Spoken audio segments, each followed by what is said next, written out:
She wanted to be a writer almost, from the time she was a teenager, and she wrote these theatricals for her family. But she had very high ambitions. She wrote a lot of potboilers in order to make money. But she, when she was in her late 20s, she started on what she thought would be her breakthrough novel, a serious novel called Moods. Don't feel bad if you haven't heard of it.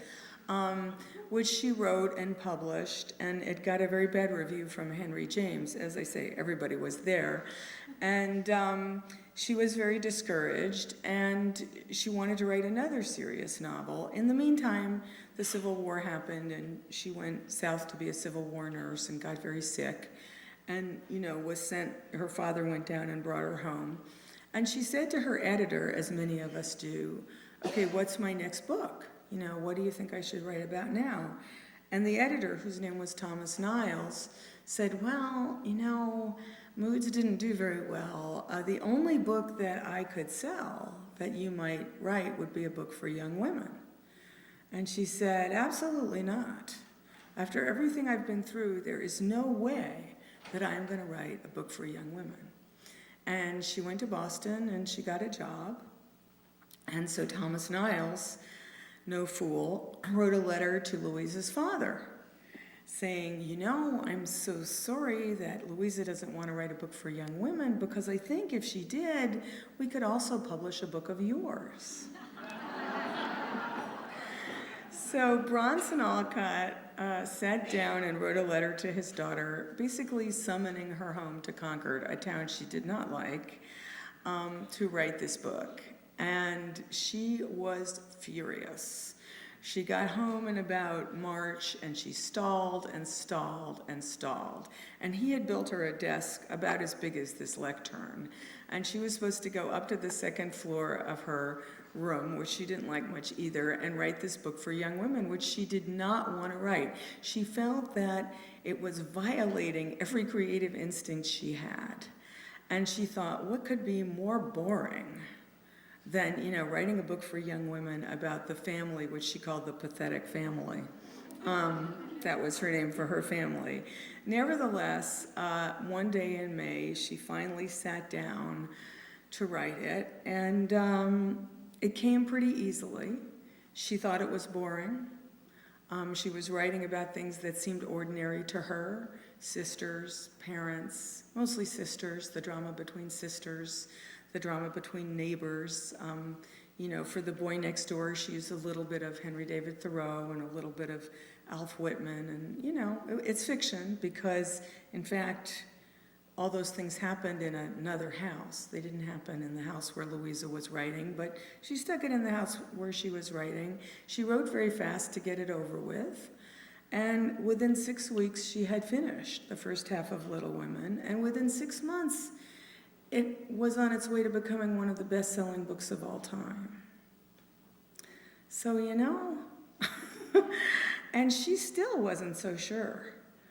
She didn't write the second half until the first half had been a huge bestseller. The Alcotts had always been dirt poor. Suddenly they had enough money.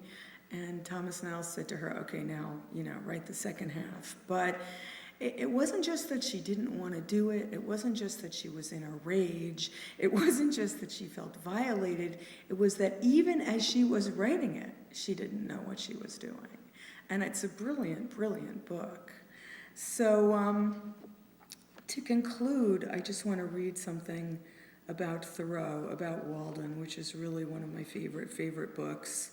And then I know that you'll ask me many fabulous questions, which probably I won't be able to answer. I gave a talk in Boston last night, and I've written a book about sex. I don't know if that got mentioned in the introduction. So I'm going around talking about that. You'll see how scrupulously I left it out of this talk. And last night somebody raised their hand and said to me, can men and women ever really get along? So that's the kind of question I just can't answer. Anyway, and also something I didn't mention, as Wordsworth, as you know, said that great art is emotion recollected in tranquility. And I also think in a way, that's what jokes are. Because when you get a joke, and I'm not going to tell any more because I've told 3, but I collect them, and I suggest that you collect them too. It's this thing where your mind goes, I knew that, but I'm surprised. And that's what you want to be doing as a writer, and that's the way you want to be feeling as a reader. Okay, I'm just going to read, it's about 3 paragraphs about Thoreau, just because he's my hero. And in its own way, this is about great writing. We revere Thoreau for his contempt for material things. We love him for damning new clothes and cautioning us against possessions. We like his judgment that other men and women are leading lives of quiet desperation.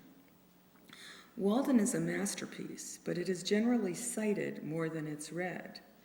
The mention of Walden in polite society inevitably elicits great praise. My favorite book, someone says, or I live by that book. What they mean is that they know about the book and take it to be a handbook for the simpler life they might want to lead if they ever got tired of making money and going to parties, or if they ever came to believe that the status in their community that makes them comfortable was really not important at all. They remember a few of the aphorisms often excerpted. Beware of all enterprises that require new clothes, for instance, or simplify, simplify, simplify. They haven't read the book in a long time, and perhaps that's just as well. Thoreau is not kind to the rich or even the middle class, and he also advances some of the most brilliant arguments ever written for being a vegetarian and for abstaining from drinking alcohol. A day at Walden often started early as the rising sun dyed the world a bright pink. In the summer, Thoreau would sometimes swim in the pond that lay before him. In the winter, he would start a fire and warm himself as the morning train from Boston to Concord rattled by on the tracks next to the pond. Mornings, he read or wrote in his journal or worked on his book. Thoreau ate little. A piece of bread dipped in honey was his idea of a meal, and if he also had an apple, it was a feast. Thoreau's retirement from the community was never meant to be a social retirement. The truth was that he had needed a place to live. Even when he didn't go into town, he ran into the Irish families who were still around Concord from having worked on the railroad, or other people who had come out to Walden to fish or swim. In the evening, the bullfrogs would start up in the marshes at the edge of the pond, and as the last train to Boston went past, its windows lighted up from inside, the fireflies came out, and he could hear carriages rumbling over wooden bridges to the east, and the lowing of someone's cattle and the barking of a far-off dog. Some evenings, a flock of geese would come honking into the pond for a noisy landing, just as night fell. Thanks.